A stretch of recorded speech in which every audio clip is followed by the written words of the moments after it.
19-এর মোদী বিরোধী আন্দোলনে বলা হয়েছিল আপনারা মোদীকে স্বাগত জানান। আমি বলেছিলাম মোদীকে স্বাগত জানাতে পারবো না। কেন পারবেন না? রাষ্ট্রীয় অতিথি রাষ্ট্রীয় অনুষ্ঠানে আসছে। আমি বলেছি আমি এই জন্যই পারবো না। আমি যখন তার দিকে তাকাই আমি দেখতে পাই তার দাঁতে এবং হাতে গুজরাটের নিরীহ মুসলমানদের রক্ত লেগে আছে। পত্রিকার পাতা খুললে আমি দেখেছি, অসংখ্যবার দেখেছি, ফ্রিজে গরুর গোশত রাখবার কারণে 2 মুসলিম নারী ধর্ষণের শিকার হয়েছে। নিত্য গরু নিয়ে যাবে বিক্রি করতে, তাকে পিটিয়ে হত্যা করা হয়েছে। 500 বছরের পুরনো বাবরি মসজিদকে ধ্বংস করে দিয়ে রাম মন্দির বানানো হয়েছে। মসজিদের মিনারায় হিন্দু উগ্রবাদীরা মসজিদের মিনারায় উঠে গেরুয়া পতাকা টানিয়ে মসজিদের অবমাননা করেছে। নামাজ বন্ধ, আযান বন্ধ, নারী শিক্ষার্থী আন্দোলন করছে। হিজাব পরে কলেজে যেতে চায়, ইউনিভার্সিটিতে যেতে চায়, দেওয়া হয় নাই। এমন একজন সাম্প্রদায়িক উগ্র নেতাকে বাংলাদেশের শান্তিকামী জনতা স্বাগত জানাতে পারে না।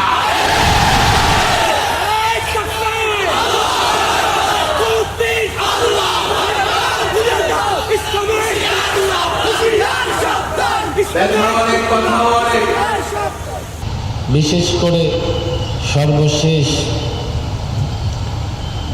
মোদী বিরোধী আন্দোলনে হাটহাজারী মাদ্রাসার 3 জন ছাত্র সহ এই হাটহাজারীতে মাদ্রাসার সামনে 4 জন শাহাদাত বরণ করেছিল।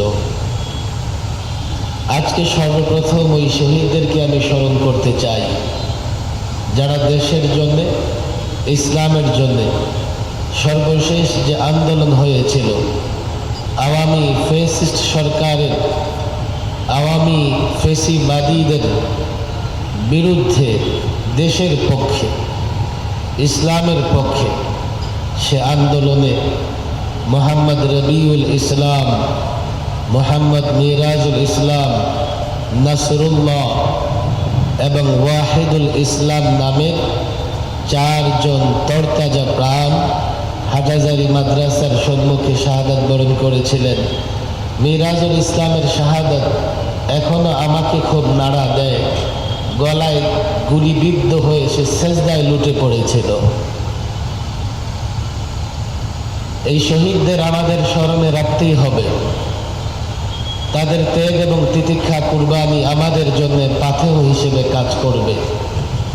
নানা কারণে ঐতিহ্যমণ্ডিত হয়েছে এই হাটহাজারী মাদ্রাসার আকাবের আসলাফদের ইতিহাস আজকে বলা আমার উদ্দেশ্য নয়। তাদেরকেও শ্রদ্ধা ভরে স্মরণ করছি। আল্লাহ তাবারক ওয়া তাআলার কাছে দোয়া করছি, আল্লাহ যেন প্রত্যেক বুজুর্গের কবরকে নূর দ্বারা পরিপূর্ণ করে দেন।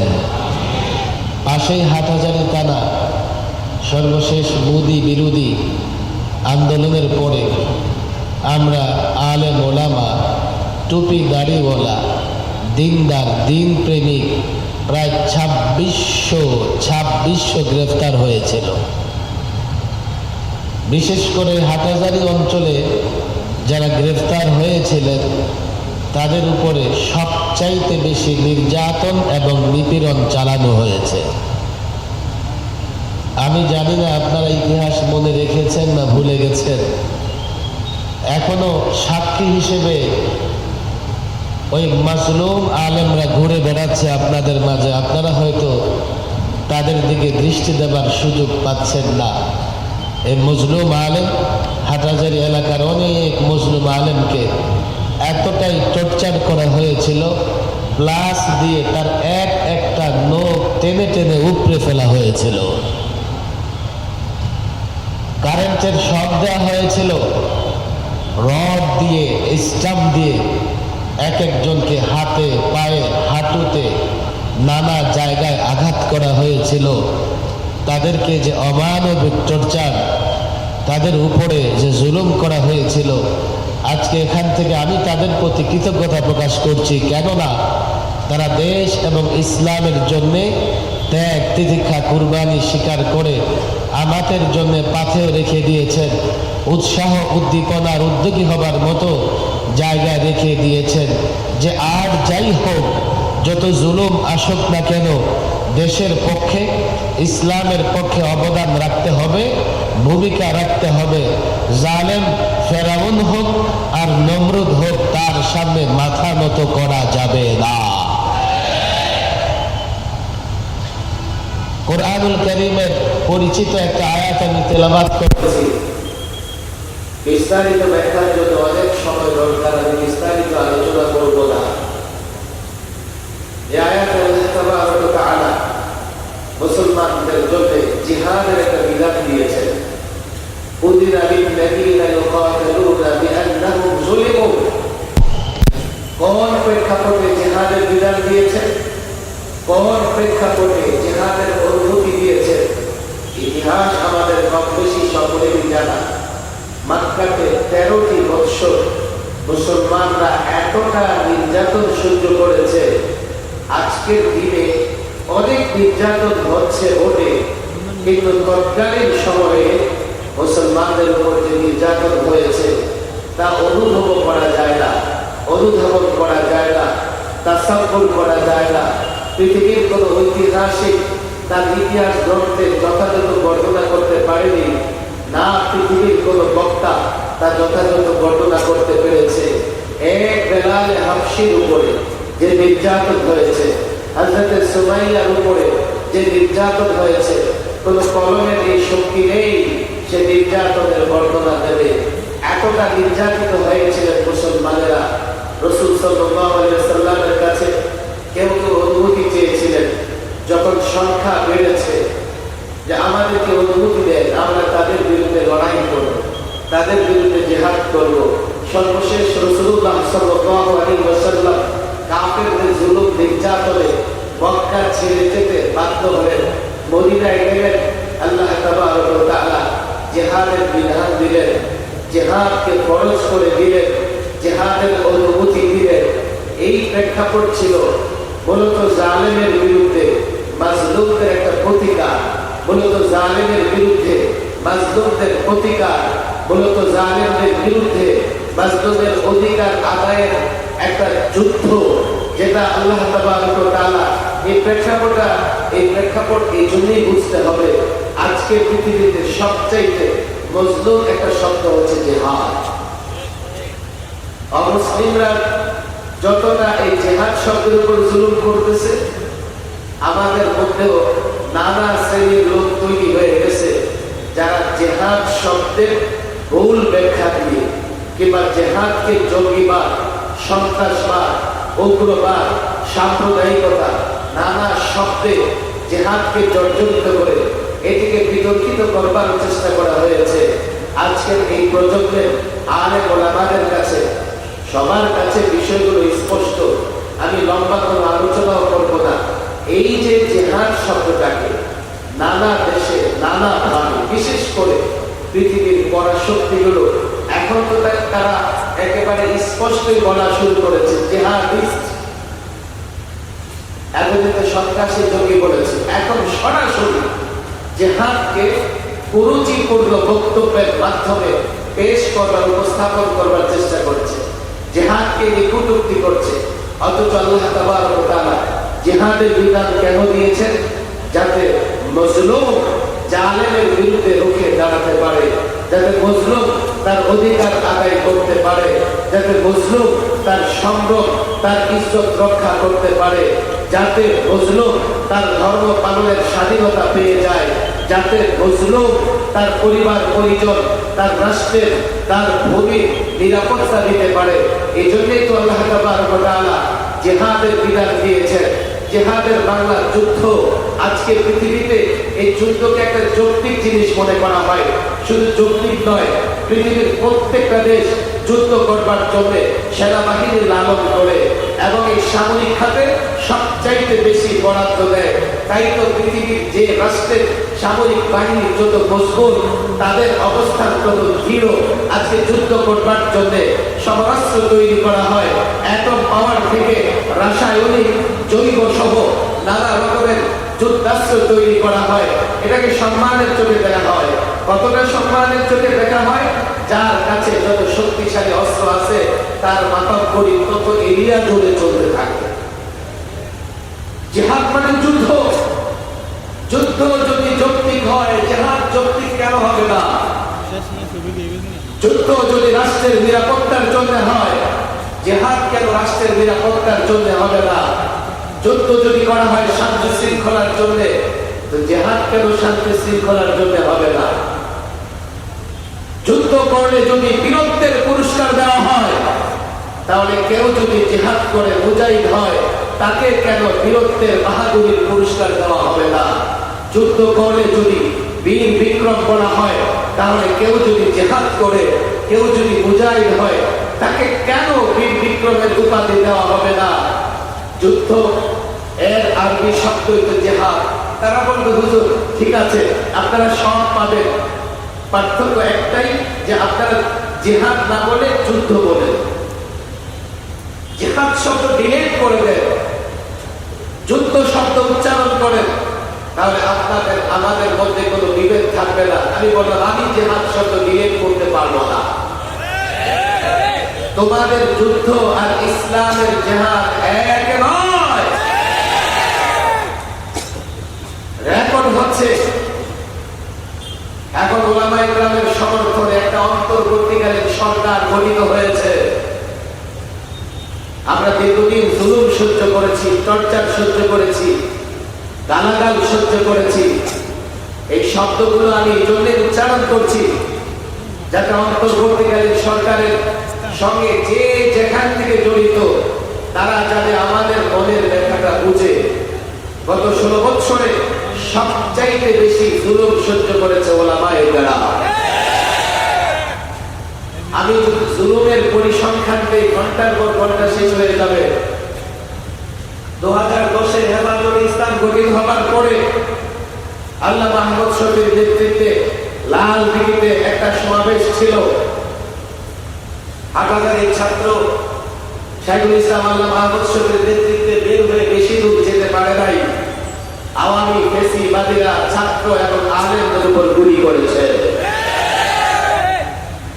আল্লামা মুফতি আমিন রাহিমাহুল্লাহ কোরআন বিরোধী নারী নীতিমালা, ইসলাম বিরোধী শিক্ষা নীতিমালার বিরুদ্ধে কথা বলেছেন। এর জন্য তাকে মৃত্যু পর্যন্ত গৃহবন্দী থাকতে হয়েছে। আমি দেখেছি গৃহবন্দী অবস্থায় আল্লামা মুফতি আমিন কতটা কষ্ট করেছে, যার জন্য 16 বছরে একদিনও ফেসিবাদী আওয়ামী লীগের সঙ্গে আপোষ করা তো দূরের কথা, বসতেও রাজি হই নাই। আমি দেখেছি কতটা টর্চার সহ্য করেছে আল্লামা মুফতি আমিন। 13তে হেফাজতে ইসলাম ঢাকায় কর্মসূচি দিয়েছে। আমি একাধিক টক শোতে হেফাজতের মুখপাত্র হিসেবে আমাদের অবস্থান স্পষ্ট করেছি। আমাদের তেমন কোনো রাজনৈতিক দফা দাবি ছিল না। আমরা আমাদের বক্তব্য পরিষ্কার করেছি। জাতীয় দৈনিক নানাভাবে আমাদের বক্তব্য নিয়ে বিভ্রান্তি তৈরি করবার চেষ্টা করেছে। আমরা হেফাজতের 13 দফার আইনি ব্যাখ্যাও দিয়েছি, কিন্তু জালেম গোষ্ঠী বুঝে নাই। রাতের আধারে 2.5 লক্ষ ভোরে সাউন্ড গ্রেড ব্যবহার করে হাফেজে কোরআনের মুখ যাত্রা করে দিয়েছে। 19-এর মোদী বিরোধী আন্দোলনে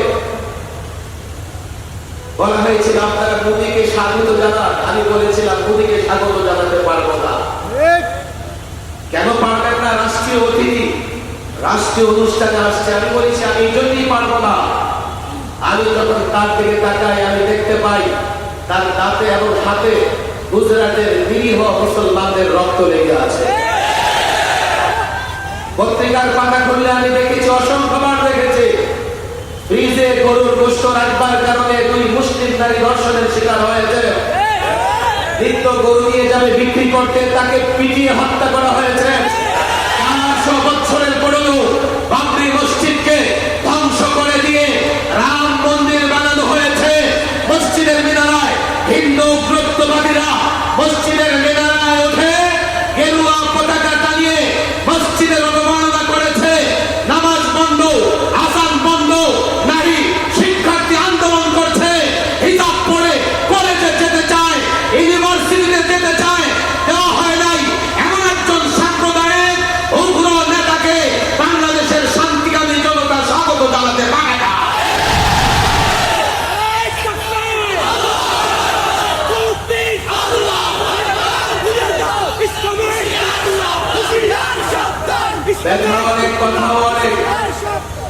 আলেমদের অপরাধ কি ছিল? আলেমরা বলেছে শিক্ষা ব্যবস্থাকে বিকৃত করা যাবে না।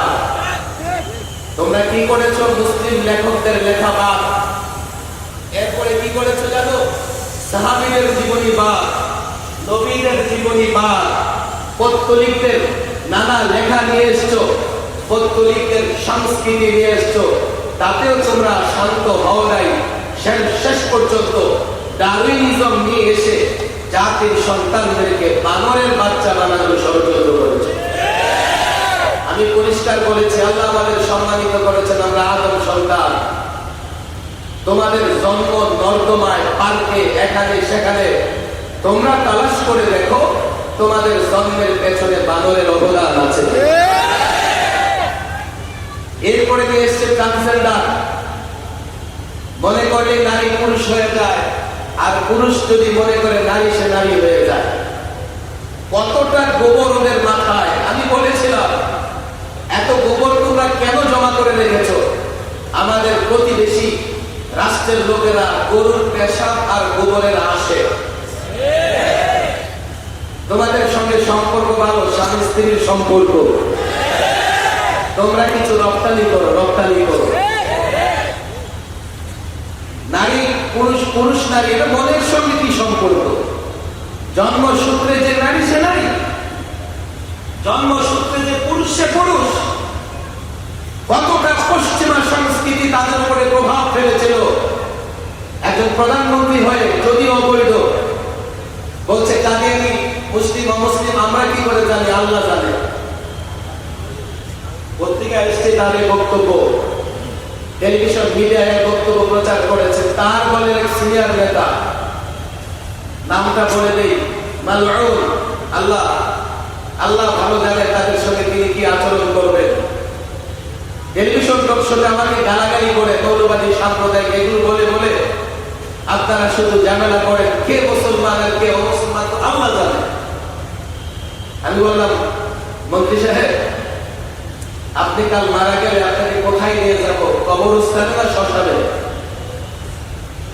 কবর দেব না শ্মশানে নিয়ে আগুনে পোড়াবো? কেন? বল, আপনি যে মুসলমান আমি তো জানি না।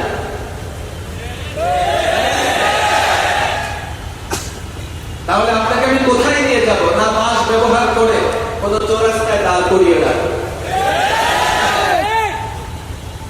নিঃসন্দেহে আল্লাহ জানেন, এই কোরআন এবং রাসূলুল্লাহর সুন্নাহ আমাদের সামনে আছে। আল্লাহ সেই ক্রাইটেরিয়া, বৈশিষ্ট্য বর্ণনা করে দিয়েছে। কি করলে মুসলমান, কি করলে অমুসলমান, এটাও তাদের বুঝে আসতো না। কি ছিল আলেমদের অপরাধ? কোন একজন আলেমের বিরুদ্ধে এমন কোন অভিযোগ আনতে পারে নাই। দুর্নীতি করেছেন, টেন্ডারবাজি করেছেন, এমন কোন অভিযোগ নাই। কারো মাথায় বাড়ি দিয়েছেন, কারো জায়গা দখল করেছেন, এমন কোন অভিযোগ নাই। তারপরেও এক এক আলেমকে 2 থেকে 3 বছর পর্যন্ত ফাঁসির সেলে রেখে টর্চার এবং নির্যাতন করা হয়েছে। ফলে তোমাদের পরিণতি কি হয়েছে? 53 বছরে কোন শাসক ক্ষমতা ছেড়ে পালাতে হয় নাই। তোমরা দুপুরের খাবার প্রস্তুত থাকার পরেও না খেয়ে পালাতে হয়েছে। এটা তোমাদের কর্মের কারণে তোমাদের পরিণতি হয়েছে। আর আরেকটা কাজ না বললেই না, এগুলো তাফসীর মাহফিলে বলতে হবে। সব দলের লোকজন এখানে আছে। গত 16 বছরে সবচাইতে বেশি অর্থ পাচার এবং দুর্নীতি হয়েছে। 11 লক্ষ কোটি টাকা গত 16 বছরে দেশ থেকে পাচার হয়েছে। আবার তারা যখন যায়, পত্রিকার রিপোর্ট 18,35,000 কোটি টাকা ঋণ রেখে গেছে। আজকে যে শিশু জন্ম নেবে তার মাথায় 13 লক্ষ টাকার ঋণ। এই অবস্থা এখন দেশটা চলতেছে। অনেক টর্চার হয়েছে, আলেমদের উপরে জুলুম হয়েছে। এখন একটা সরকার আসছে, তাদেরকে তাদের মাধ্যমে আমরা আমাদের চিন্তা ভাবনা তাদেরকেও বোঝাতে চাই এবং তাদের মাধ্যমে বিশ্বকে বোঝাতে চাই। জিহাদ একটা পবিত্র শব্দ। শোনো ছাত্র সমাজ, যুব সমাজ, সাংবাদিক ভাইরা, জিহাদের যুদ্ধ এক নয়, লম্বা বক্তৃতা হয়ে যাবে। জেনেভা কনভেনশনে কিছু চুক্তি হয়েছে। যুদ্ধাহত, যুদ্ধবন্দী এবং সাধারণ মানুষ নিয়ে রক্ষণাবেক্ষণের জন্য তারা কিছু চুক্তি করেছে, যাতে যুদ্ধে সাধারণ মানুষ ক্ষতিগ্রস্ত না হয়, বেসামরিক মানুষ ক্ষতিগ্রস্ত না হয়। যুদ্ধের ময়দানে সৈন্যরা যদি আহত হয় তার চিকিৎসার ব্যবস্থা করা, যুদ্ধবন্দীদের সঙ্গে ভালো ব্যবহার করা। 100 বছর আগে তারা এগুলো করেছে জেনেভা কনভেনশনে।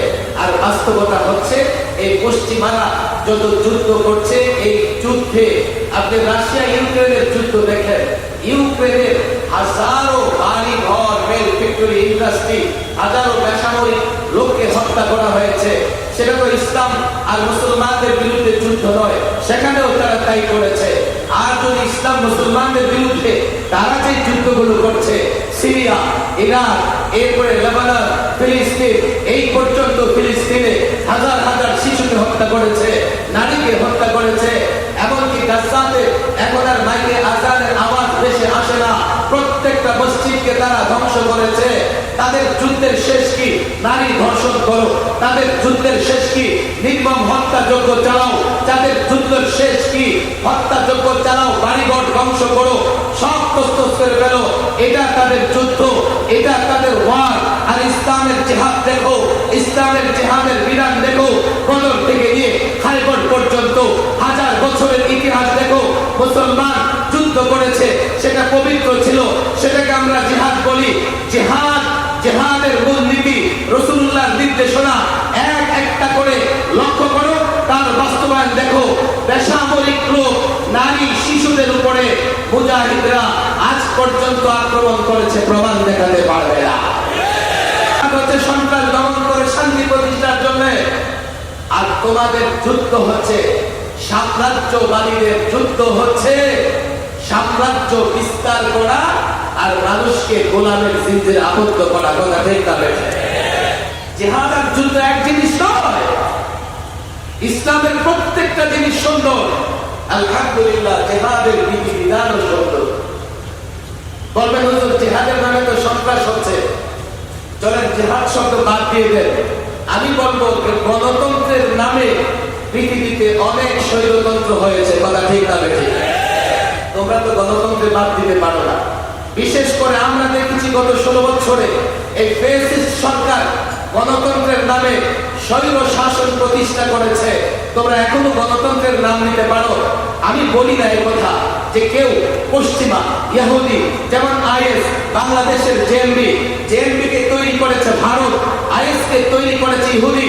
জিহাদের বদনাম করবার জন্য তাদেরকে দিয়ে বিতর্কিত কাজ করিয়েছে। তারা বিতর্কিত কাজ করলে সেই দায়িত্ব তাদের, সেই দায়িত্ব জিহাদ দিবে কেন? গণতন্ত্রের নামে কেউ বিতর্কিত কাজ করলে সেই দায়িত্ব গণতন্ত্র দেয় না। সমাজতন্ত্রের নামে বিতর্কিত কাজ করলে সেই দায়িত্ব সমাজতন্ত্র দেয় না। তোমাদের তন্ত্র মন্ত্র দায়িত্ব না নিলে জিহাদ কেন নিবে? আর পশ্চিমারা যেটাকে সন্ত্রাস বলে, জঙ্গি বলে, আমরা সেটাকে সন্ত্রাস এবং জঙ্গি বলি না। আমাদের মুজাহিদরা, মুসলমানরা পৃথিবীর নানা জায়গায় যুদ্ধ করছে অধিকারের জন্য, ঈমান হেফাজত করবার জন্য। তাদের আরেকটা বড় অভিযোগ, গত পলাতক সরকারের এক মন্ত্রী তো একবার বলেই ফেলেছিলেন যে কওমি মাদ্রাসা নাকি জঙ্গি প্রচলন কেন্দ্র। কেন? সেখান থেকে জঙ্গি তৈরি হয়। এটা একটা পরিসংখ্যানের বিষয়। আমি একাধিকবার টকশোতে বলেছি, ঠিক আছে যদি মনে করো সেখান থেকে কিছু জঙ্গি তৈরি হয়েছে, তো পার্সেন্টেজ কত? দেখা গেল 2-2.5% তো হবে না। বাংলাদেশের একটা জঙ্গি সংগঠনের তালিকা করো, তাদের লিডারদের জীবন বৃত্তান্ত করো, একটা জঙ্গি হামলার ঘটনাগুলো তদন্ত করো, সেই হামলার সঙ্গে কারা জড়িত আছে তাদের জীবন বৃত্তান্ত বের করো। গবেষকরা বের করে দেখিয়েছে 2-2.5% মাদ্রাসার শিক্ষার্থী থাকতে পারে। আর অধিকাংশ হচ্ছে Dhaka university, Rajshahi university, Tejgaon polytechnical সহ অনেক বড় বড় ইউনিভার্সিটি। যদি 95% তোমাদের ইউনিভার্সিটি থেকে তৈরি হয়, তো মাদ্রাসা কেন জঙ্গি প্রজনন কেন্দ্র হবে? তোমাদের ইউনিভার্সিটিগুলোই জঙ্গি প্রজনন কেন্দ্র। আমি আরেকটা ইস্যু নিয়ে কথা বলতে চাই। এই 53 বছরে যত দুর্নীতি হয়েছে বাংলাদেশে, যত অর্থ পাচার হয়েছে, এর সঙ্গে কোনো মৌলবি জড়িত নয়। তাহলে এই দায় তোমাদের শিক্ষা প্রতিষ্ঠান কেন নেবে না? তোমাদের শিক্ষা প্রতিষ্ঠান কেন দুর্নীতির দায় নেবে না? আর আমাদের শিক্ষা প্রতিষ্ঠানের উপরে তোমরা দায় চাপাবার চেষ্টা করেছো। জিহাদ নিয়ে পশ্চিমাদের যে ফোবিয়া, ভয়, যে আতঙ্ক, এই আতঙ্ক তাদের পরিকল্পিত, যাতে এই মুসলমানকে প্রকৃত জিহাদ থেকে দূরে রাখতে চায়। একদিকে তারা জিহাদ আতঙ্ক তৈরি করতেছে, আরেকদিকে আবার তারা টাকা পয়সা দিয়ে কিছু লোকদের উল্টাপাল্টা কাজ করিয়ে তার দায়ভার জিহাদ এবং মুজাহিদদের উপরে চাপানোর চেষ্টা করতেছে। আমরা গত 16 বছর, আমি মিডিয়ার নাম নিব না, বাংলাদেশের অনেক মিডিয়াকে আমি দেখেছি, আপনারা জানেন, একজন টুপি দাড়িওয়ালা কোন অভিযোগে গ্রেফতার করলে পত্রিকায় বড় হেডলাইন যে জঙ্গি গ্রেফতার, কথা ঠিক না বেঠে? আমরা এই হলুদ সাংবাদিকতার শিকার হয়েছি। আমরা এই পত্রিকার যে নির্যাতন, সেই নির্যাতনের শিকার আমরা হয়েছি। আজকে আমি সাংবাদিকদেরও বলছি, দেখেন, আপনারা বুঝবার চেষ্টা করে, পশ্চিমারা মুসলমানদের ভেতর থেকে জিহাদের প্রেরণা ধ্বংস করবার জন্য তারা যদি জিহাদের নামে কাউকে দিয়ে সন্ত্রাসী কার্যক্রম পরিচালনা করিয়ে থাকে, সেই দায় মুজাহিদরা কিংবা জিহাদ দিবে না। জিহাদের মূল কনসেপ্ট, জিহাদের মূল ধারণা আপনারা বুঝবার চেষ্টা করেন। জিহাদ হচ্ছে শান্তি প্রতিষ্ঠার জন্য, যেটাই বলেছি, জিহাদ হচ্ছে জালেমের বিরুদ্ধে মাজলুমের প্রতিরোধ। জিহাদ হচ্ছে জালেমের বিরুদ্ধে মাজলুমের রুখে দাঁড়াবার একটা যুদ্ধ নীতিমালা। মিডিয়ার ভাইরা থাকলে আজ থেকে একটু ক্লিয়ার করেন, বলুন দরকার কি জিহাদের প্রেরণা? আমাদের তো সেনাবাহিনী আছে, আপনাদের ভেতরে জিহাদের অনুপ্রেরণার দরকার কি? আমাদের বাহিনী আছে। রাষ্ট্রের প্রয়োজনে, ধর্মের প্রয়োজনে তারা লড়াই করবে। আমি বলি, তোমাদের মাথায় আল্লাহ জানে কি প্রবেশ করেছে। পৃথিবীর অনেক রাষ্ট্রে সামরিক বাহিনী থাকার পরেও রাষ্ট্রের যুবকদেরকে ট্রেনিং দিয়ে রাখে, যাতে সেই যুবকরা দেশের প্রয়োজনে, দেশের পক্ষে লড়াই করতে পারে, কথা ঠিক না? কেন করেছে তারা এগুলো? 2 নম্বর কথা, জিহাদের প্রেরণা যদি না থাকে, কখনো যদি আমার দেশ, আমার ইমান, আমার ইসলাম আক্রান্ত হয়, আমি তাদের উপর ভরসা কি করে রাখবো? হায়দ্রাবাদের জনগণ তাদের বাহিনীর উপর আস্থা রাখতে পারে নাই। হায়দ্রাবাদ একটা মুসলিম রাষ্ট্র, হায়দ্রাবাদ সংখ্যাগরিষ্ঠ মুসলিম রাষ্ট্র। এক রাতে পার্শ্ববর্তী দেশ ইন্ডিয়া হায়দ্রাবাদকে দখল করে নিয়েছে। হায়দ্রাবাদের বাহিনী, সামরিক বাহিনী তার দেশের জনগণের সঙ্গে গাদ্দারি করেছে। সব মানুষ সমান নয়, সব জায়গায় দেশপ্রেমিক আছে, আবার গাদ্দারও আছে। আমরা যখন জিহাদের কথা বলি, তোমরা এটাকে সন্ত্রাস মনে করবার কোনো কারণ নেই। আমরা যখন জিহাদের কথা বলি, তোমরা সেটাকে উগ্রবাদী মনে করতে পারো না। পশ্চিমারা করে তাদের ষড়যন্ত্রের জায়গা থেকে তারা মূলত জিহাদের আতঙ্ক তৈরি করে ইসলাম মুসলমানকে ধ্বংস করতে চায়। আমি তো পরিষ্কার কথা বলি, আমরা যারা জিহাদের কথা বলি, আমরা শান্তির পক্ষে, আমরা ইসলামের পক্ষে, আমরা দেশের পক্ষে। আমরা হটকারী নই, আমরা বিশৃঙ্খলাকারী নই, আমরা নিরীহ কারো উপরে আক্রমণকারী নই, আক্রমণ করতেও চাই না। আমরা বাংলাদেশের রিজার্ভ ফোর্স, আমরা মুসলমানদের রিজার্ভ ফোর্স। আমরা দেশের প্রয়োজনে, ইসলামের প্রয়োজনে যখন কোন বাহিনী দেশ রক্ষার জন্য দাঁড়িয়ে যাবে,